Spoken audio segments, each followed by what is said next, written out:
Эми соңында спорт кабарларынан көпчүлүктүн көңүлүн өзүнө буруп, калыстарга наразы болуп, рингтен кетпей койгон кыргызстандык мушкер Дастан Шаршеев орусиялык атаандашы Антон Калининдин мындан бир жума мурун реванштык беттешүүдө жеңип алганын кабарлаган болчубуз. Эсиңиздерде болсо, Антон Калинин менен Дастан алгачкы жолу апрель айында Казан шаарында беттешкен. Анда Татарстандагы турнирде калыстар жеңишти орусиялык спортчуга айгарып коюшкан эле. Мына ошол калыстардын баасына макул болбой кайрадан беттешүүнү талап кылган уланыбыз Дастан Шаршеев бүгүн 11 каналында конокто. Дастан мырза, куш келипсиз. Жеңишиңиз менен дагы бир жолу куттуктайбыз. Ассаламу алейкум, кыргыз элим. Чоң рахмат эфириңерге чакырып койгонуңарга. Рахмат келгениңиз үчүн. Мына алгач сиздин дүйнөлүк чемпионаттагы утушуңузду укканыбызда биз да кубанычта болдук. Андан соң эле Кыргызстанга келериңиз менен айылга барам деп жооп айттыңыз эле. Жакындарыңыз менен алгач бөлүшөйүн деген окшойсуз. Кандай барып келдиңиз? Сизди кандай тосуп алышты?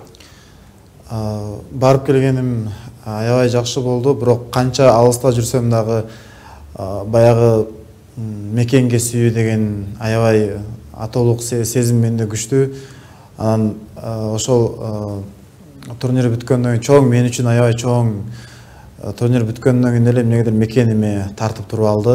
Өзүмдү аябай эрте кетким келди. Бирок кичине мындай бир жерлерим ооруп турду эле. Аны мен эне атама, кыргыз элиме көрсөткүм келген жок. Кичине өзүмө келип алып келдим.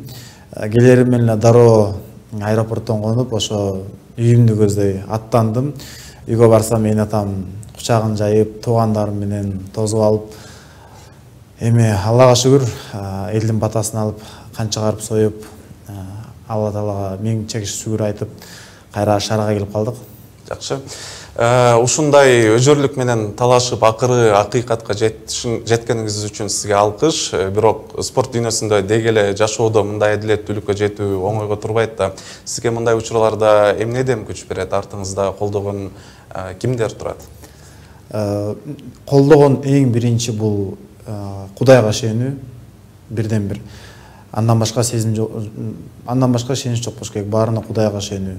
Анан артымдагы 6 миллион кыргыз элим баары колдоду. Баарына чексиз ыраазымын, баарына. Азыр ким көрүп атса, баарына чоң рахмат. Ошо мага ишенип, аягына дери көрүп, Дастан деп, мен аябай ушул силерди ыраазы кылайын деп терең даярдандым. Күнүгө 3 маал тренировка өткөзүп, элимди уят кылбайын, эң негизгиси эне атамды уят кылбайын деп. Анан бул жерде эне атамды аябай катуу затты эле кетиргиси келбей. Анан баягы эне атанын сезими балага баары башкача болот экен. Канча болбосо да кетиргиси келбей атып кетирген. Анан биз ошончолук ответственностьты мойнубузга алгандан кийин, баягы ошончо сөздү рингтен сүйлөгөндөн кийин өз сөзүбүзгө айттык, кылдык. Анан эмне өжөрлүк берет деп суроо бердиңиз. Если биз тарыхыбызды алсак, мына ошол мага өжөрлүк, ошол мага жашоодогу алдыга кадам кылганга жардам берет. Анткени кыргыз элинде бизде өзүбүздүн баатырларыбыз күчтүү болгон. Биз башка бирөөнүн элин карап кереги жок. Биз өзүбүздүн баатырларыбызды билип алсак, мына алар андан чоң кыргыздын кыргыз болгонуна чоң салым кылган баатырларыбыз бар. Ошолорго мен ошолордун жашоосун көрүп, кандай иш кылган, эмне үчүн өз жандарын берген кыргыз үчүн, ошолорду көрүп мен алдыга кадамданам, алдыга аттанам. Ошолор мага күч кубат берчү, ошолор артымда кыргыз элим. Мына ушул жеңишиңизге чейин эле 2016 жылы Сильная Россия деген турнирге катышып, андагы жеңилгениңизден аябай ыза тарткан экенсиз. Ошол сизге кандайдыр бир деңгээлде стимул болдубу азыркы жеңишиңизге? Сурооңузду түшүндүм. Аябай жакшы суроо бердиңиз. Спорт эч качан политикага кошуп кереги жок. Спорт өзү бул аябай эң сонун нерсе. Спортто адам өзүн алып жүргөндү үйрөнөт. Адам сый урмат, күчүнү узактап, улууну урматтаганга, эне атаны сыйлаганга, баягы спорт бул адамды тартиптейт. Анан Биз ошентип болгон жашообузду ушу спортко арнаганбыз. Анткени канча кичине болбосо да кыргыз элинин кичине өсүүсүнө, алдыга кадам койгонуна, кадам кылганына өзүбүздүн салымыбызды салабыз келет. Анан 2016-жылы ошо турнир «Сильная Россия» деген турнирде мен финалга чыгып, ал жерде төртөөбүз болгонбуз. Ошо мен финалга чыгып, финалда ошо күчтүү Россиянын эң алдыңкы боеци менен жолугуп, Европада 10 жакшы боецтин бирөө Руслан Бекменов менен жолугуп, биз анда дагы жеңишке жеттик эле. Анан ошого даярданганым элдин көзүнө баарыбызга ошо 3 эле раунд көрүнөт. 3 эле раунд. 3 раундга чейин биз канча нерсени кылабыз? 3 мал тренировка, туура уйку, туура тамак же, спортивное питание, режим. Ошонун баары сен туура кармасаң, баягы өзүңдүн мындай формаңа келесиң. Анан ошончонун баарына көп убакыт, көп эмгек керек. Ал нерсени спортсмендер билет.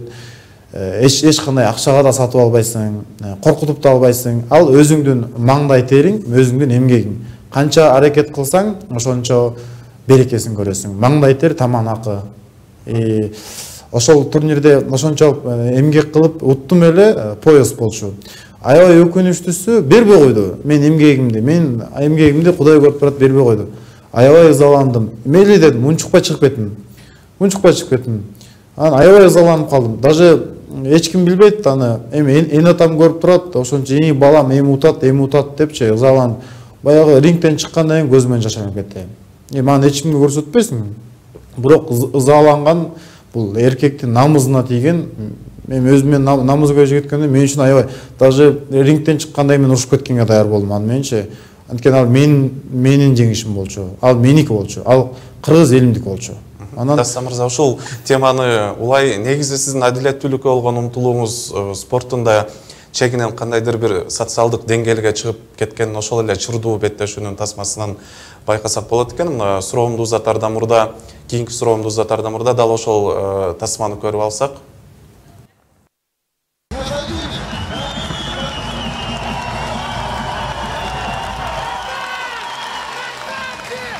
Добрый вечер, дорогой Татарстан.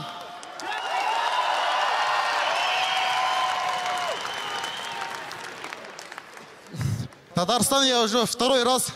Мне так приятно. Люди здесь добрые, достопримечательные.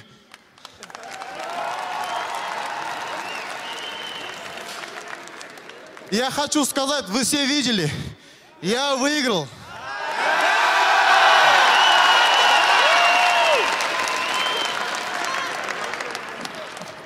ТНА – это всемирная версия, где турнир справедливо, где есть справедливые судьи, где есть главная судья справедливо. А сегодня это было справедливо?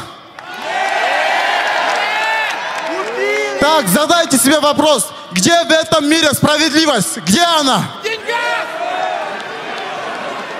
Или имеет значение цвет моей кожи?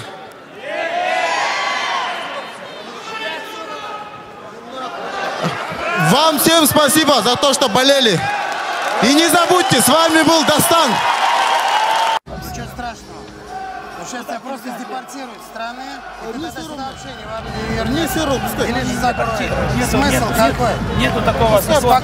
Спокойнее. Все, пошли. Спокойно. Пошли. Вот и все. Пошли. Давай. Все. Тебя и так зал поддержит. Мына ушул тасманын тегерегинде маегибизди улантсак, Дастан мырза аябай эмоционалдуу тасма экен. Мен ойлойм, ар бир кыргыз жараны сизге бул жерде жан басып карап отурду деп ойлойм. Мына судьянын жүрүм туруму жөнүндө бир аз кеп кыла кетсек, ошол эле судьянын өзүнчө этикалык кодекс бар болуш керек, спортто деле башка чөйрөдөгүдөй эле. Бул жекече сизге кайрылуусундагы депортациялоо менен сизди коркутуп аткан ушундай бир доолору бул канчалык этикага жатат? Бул мен буга чейинки суроолоруңузду узатып кетсем, мен рингден чыкпай койгонун себеби ошонун баары жүрөккө толгон. Анан негизи эле кыргыз элим, кыргыздын жигиттери бул сөзүнө бекем турган, айткандан кайтпаган, кең далылуу, жүрөк, арыстан жүрөктүү жигиттер баары. Мен бекем ишенем, мен жалгыз эмесмин. Анткени мага окшогон жигиттер абдан көп. Мен алардын баарын колдойм. Негизи эле тарыхта келет, Азия бул Азия, кыргыздар бул Азиянын батырлары деп, арыстаны деп, Азиянын арыстаны деп. Ошол эле нерсе мен өзүмдүн атам ошондой эле чоң балбан киши болгон. Анан бул судья боюнча ошол учурдагы нерсе, мен мунун баарын атайын кылган эмесмин. Просто бул жерден өзүмдүн жана кыргыз элимдин намызына бекем турдум. Любой спортсмен жигит ушактан ушундай кылмак. Өзүңөр байкасаңар, негедир башымдагы калпагымды ошо эч качан чечпейм, анткени ошо башымдагы калпагым башымда болсо, мага аябай сезилет, Кыргызстан жүрөгүмө жакын сезилет. Кыргыз эли мени прям мындай өзү кол чаап, колдоп тургандай. Судья боюнча мени депортация кылам деген судья боюнча ал менден эч кандай кечирим сураган жок. Кечирим сураса мен Россия 24 каналына интервью бергенде айткам. Сураса бардык мигранттан сурасын. Россияда мен жалгыз эле мигрант эмес, аякта канча деген менин туугандарым бар. Баарынан сурасын дегем. Ал сураган жок. Бул жерден ошо эме болуп калды. Баарыбыздын кыргыз элибиздин баарыбыздын ошо намызыбыз. Ошо рингте туруп канча сөз айттым. Жөн эле айтып кала бересин, ошондо кайра матч реваншта жолугуп беттешүүдө толук айткан сөзүбүздө кыргыз элибиз баарыбыз турдук. Жеңиш бул баарыбыздыкы. Мен сиздин сурооңузга тактап жооп берсем, ал жерде мен эч кандай эмоциональный алдырып же жүрөгүм өзүм ысып тургандан ал сөздүн баарын сүйлөгөн жокмун, жок. Мен акыл эстүү, баарын ойлонуп, оюмду токтотуп, баарын айткам. Алардын баары түшүнүктүү. Мына эми ошол эле тасмада көрсөтүлгөн сиздин айткан ой пикирлериңиз бул канчалык азыркы учурдагы кыргыз жарандарынын, ошол эле Орусияда эмгектенип күн өткөрүп жаткан кыргыз жарандарынын абалы жөнүндө көрсөткүч деп ойлойм да. Анткени биз билебиз, адилетсиздик мамиле бул күн сайын эле жолуга турган көрүнүш. Ошо сиздин учурда бул спортто болуп аткан чоң масштабтагы көрүнүш болуп атат да. Мындан улам сиздин оюңузча бул сиздин жасаган урандарыңыз бул келечек муунга же азыркы биздин ошол эле мекендештерибизге кандай дем күч берет деп ойлойсузбу? Бул кандайдыр бир стимул берет, өздөрүнүн адилеттүүлүккө үчүн күрөшкөн адилет өзү ак нерсе. Адилет кайда болбосо алдыда болот. Ал ар кайсы нерседен биринчи номер утушта болуп чыгат. Ошол үчүн если өзүң ишиң туура кылсаң, адилет үчүн күрөшсө болот. Адилет үчүн өз жаныңды берсең да болот. Анткени ал сен кылган кадамыңды баарын Кудай көрүп турат, кыргыз эли көрүп турат. Артымда өсүп келаткан жаш инилериме өзүмдүн айтарым, адилет үчүн күрөшүш керек. Баягы чоң нерсени бир күндүк эмес, 2 күндүк эмес, 5-10 жыл алдыга кадам карап, баягы мен момундай болом, келечекте момундай чоң спортсмен болом, же келечекте момундай кыргыз элиме пайда алып келген инсан болом деп кенен арканды узун таштап, терең дем алып, ой жүгүртүп иш кылса, баары оюна кетет. Бул жерде адам пейлингенен коюш керек, Алла Тааладан сураныш керек, баары болот, баары Алладан. Эми жеңиштин даамы менимче көп жылдан бери машыгып жүргөн спортчу үчүн бул эң башкысы болсо керек. Кайрадан беттешүүнү талап кылган соң жоопкерчилик андан бетер күчтүү болот демекчи. Кайрадан беттешүүгө кандай эмгек кетти? Кайрадан беттешүүгө бул жерде аябай чоң, эң биринчи бул психологический адам, эң биринчи меники ошол психологический настрой. Бул жерде өзүңдүн орусча айтканда работа над собой, өзүң менен өзүңдүн бул ички жашооңду менен күрөшүү. Акыркы убакка дейин аябай катуу тренировка кылдым. Даже ошо бияктан байкелерим менин спортко кайдыгер карабаган. Просто чет жакка барып даярданганыма аябай көп суммадагы акча талап кылынды. Бияқта байкелерім бар, Асқа құрылыш деген компания. Ошолорго аябай чоң ыраазычылык билдирерим. Алар мени колдоп, ошо кыргызымдын туусун көтөргөн, кыргызымдын намызына турган жигит деп алыска жиберип, даярданып, 1 айлык эмемди каржылап берип, жакшы даярданып, аяктан жадаганса 2 жумадан кийин белгилүү ошо жактын күчтүү Таис Мушкери менен жолугуп 3-раундда аны нокдаун, анан нокаут кылып утуп алдык. Ал биз жакшы формага келдик эле. Күнүгө 3 мал тренировка, туура уйку, туура режим, туура тамактануу. Ошо нерсе бизди жакшы формага алып келди. Канча даярданганыбызды, канча даяр болгонубузду реваншта көрсөтө алдым. Ал нерсе мен даярданганым баардык кыргыз элин көрүп турду. Анткени бу жерде уже спорт эмес, бу жерде баягы намыз, элимдин намызы, кыргызымдын кыргыз экени, ошончо сөздү айтып, анан жөн эле айтып коесоң, ошол сөздү иш жүзүндө көрсөтүү. Баардык кыргыз элиме рахмат. Ошо баардык дуа кылып, дастан деп, ушундай туура айтасыз. Аябай мындай азырда көчөдөн кетип баратсам, ушундай тааныбаган эле байкелер, эжелер улуу карпан, балам деп кучактап, аябай сүйүндүрөт. Бул ошончо баягы кыргыз элиме жакшылык кылып, анан эне таңдын ыйлап сүйүнүп турганына ошол бакыт деген нерсе экен. Ошондой бакыт үчүн, ошондой спортто баягы өзүңдүн күчүңдү берип, жаныңды берип, тренировка кылып, ошол нерсеге турат. Ошол нерсе үчүнчү. Мына жаштаргачы айтарым, ошол үчүн, адилет үчүн күрөшүп, жаныңды берсең дагы, өлсөң дагы баягы эл үчүн жаныңды бересиң да. Мекен деп, элим деп, жерим деп, кайда жүрбөсөң. Азаматсыз, сизге дагы бир жолу алкыш. Негизи өзгө жерде жашап ийгиликтерге жетүүнүн баасы жогору болуш керек да. Анан сиз 10 жылдан бери Москвада жашап иштеп келе атат экенсиз. Ушул карьераңыздын өсүшүнө карата кандай кадамдарды ушул өткөн 10 жыл аралыгында жасадыңыз? Жана деги эле бүгүнкү күндө эмнелер менен алектенип келесиз? 10 жыл эмес, кечиресиз. Эме 20 жаш спортто 20 жашымдан баштагам. Спортто 20 жашыман. Бул ушунун баары эле негизи буга деле аябай чоң бойлорду өткөзгөм. Эмнегедир кыргыз элим ошо биздин жаңылыктар, смейлер көңүл бурган эмес, анткени биз чет жакта жүрөбүз.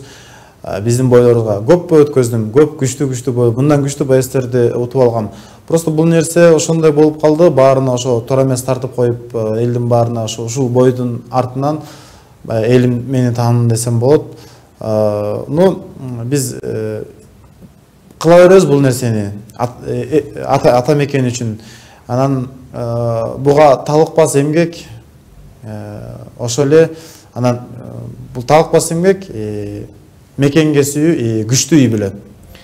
Баягы күчтүү үй бүлө болсо, сени колдоп турса, балам тур, балам элим үчүн кызмат кыл, элдин уулу бол деп үйдөгүлөр мени бетимен өп, ошентип эркелетип агат. Дагы бир тактоо иретинде айтып кетейин, биздин маалыматыбызга караганда Москвада жашап калганыңызга 10 жылдан жүзү болуп калыптыр дейт, туурабы ошол? Москвада бир эле өзүмдүн спорт залым бар. А жерде биз машыктырабыз, тренер болуп 200-300дөй кыргыздарды, не только кыргыз эмес, башка улуттарын баягы бир эле спорт направленияда эмес, социалдык тармакта кайсы учурда кандай кылыш керек, баягы эми бу жерде ойлосок, Москвада эң көп кыргыздар. Эми аны деле түшүнсө болот, байкуш кыргыз элимди. Алар ал жерде жыргагандан барбай эле оор жашоодон оокат кылайын деп, даже канча барган мекендешибиз, биздин тууган бордошубуз кайра артка катпай калат. Өзүлөрүнүн энетасын көрбөй калат. Канча деген жакшылыктан алыска жүрүп, мекенден алыска жүрүп, ошончо акча таап, үйүм деп, эне тамбагайын деп кылган момун биздин мусулман бир туугандарым бар менин.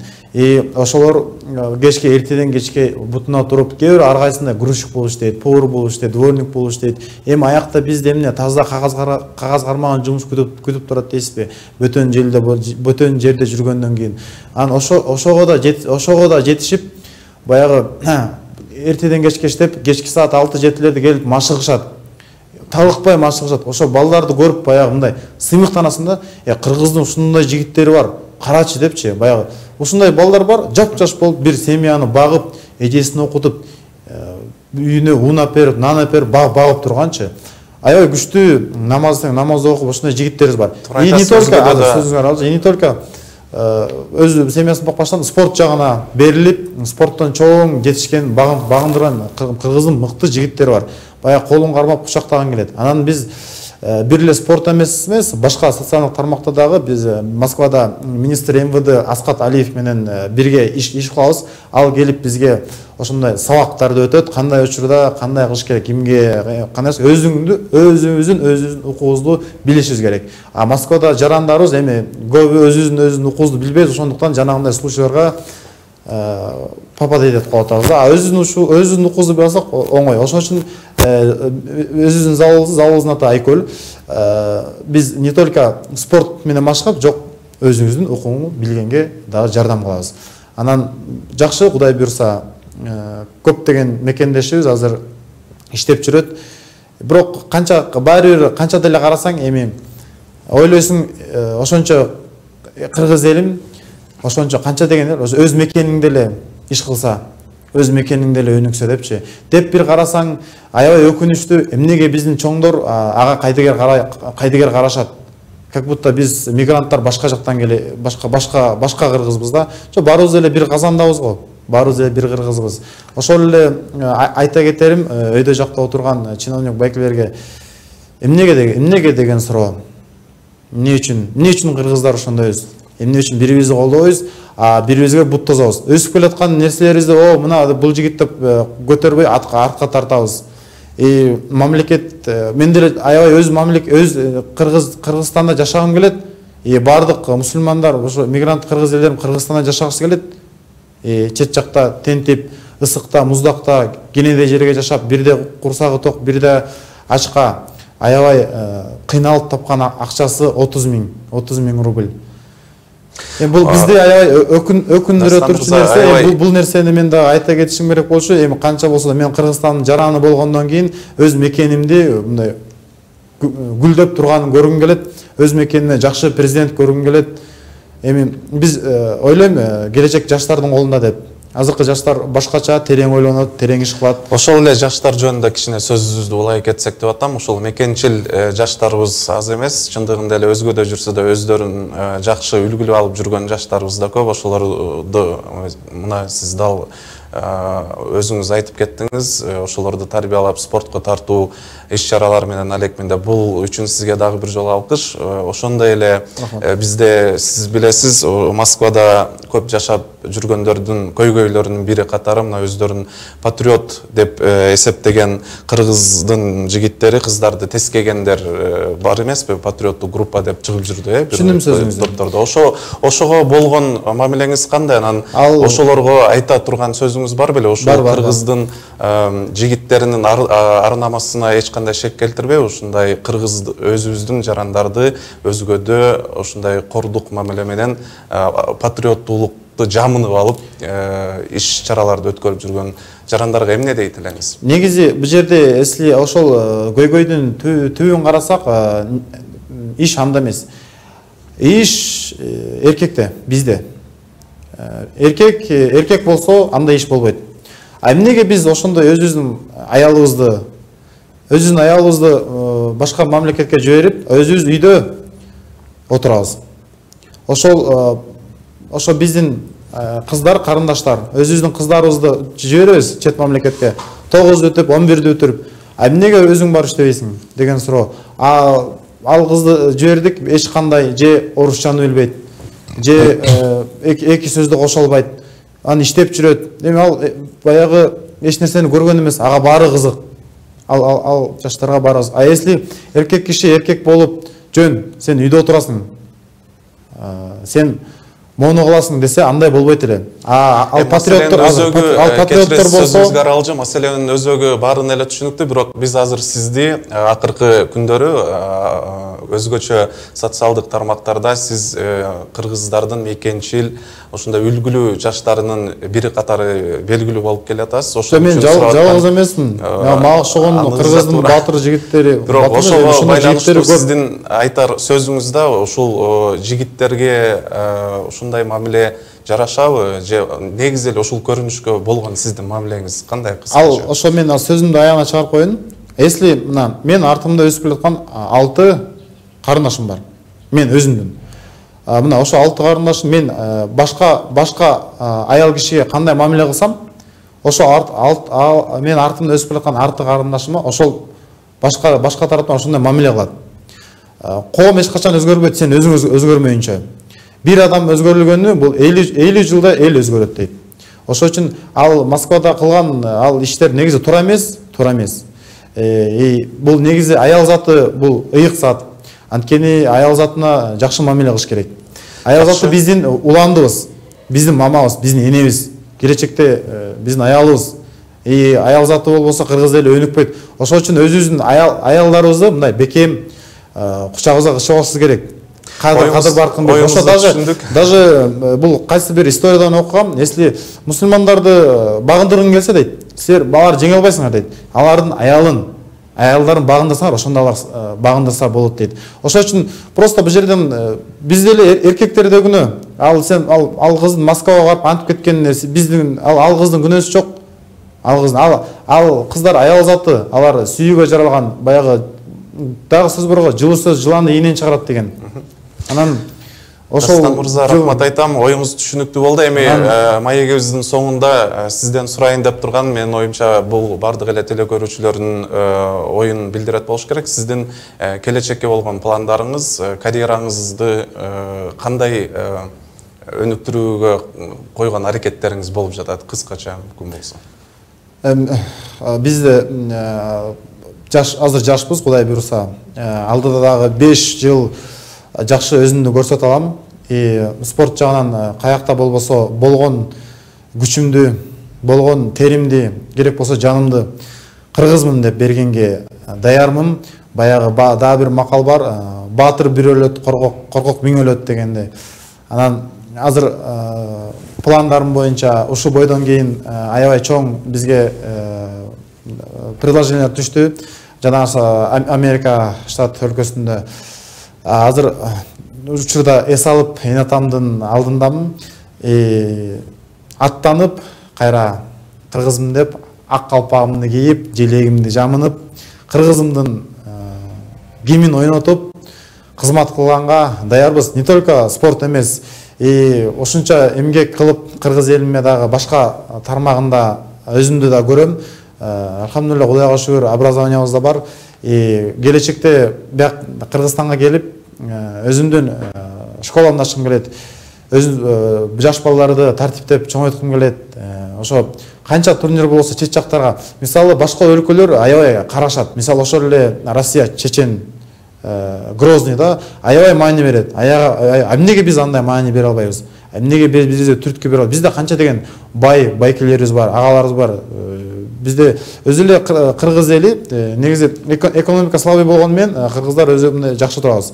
Ошончо мындай жеткизип айтса колдоочу адамдар көп. Мен ошондой бирден бир максатым бар. Ошо келип машыгуу залын ачып, ошондой биз баштап кеткен нерсени, биз баштаган нерсени артыбыздагы өзүбүздүн кыргыздын чыныгы мусулман жигиттери улантып кеткендей. Мына мен үчүн ошол жетишкендик.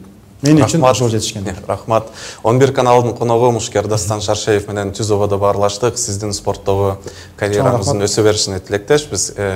Келгениңиз үчүн чоң рахмат айтам.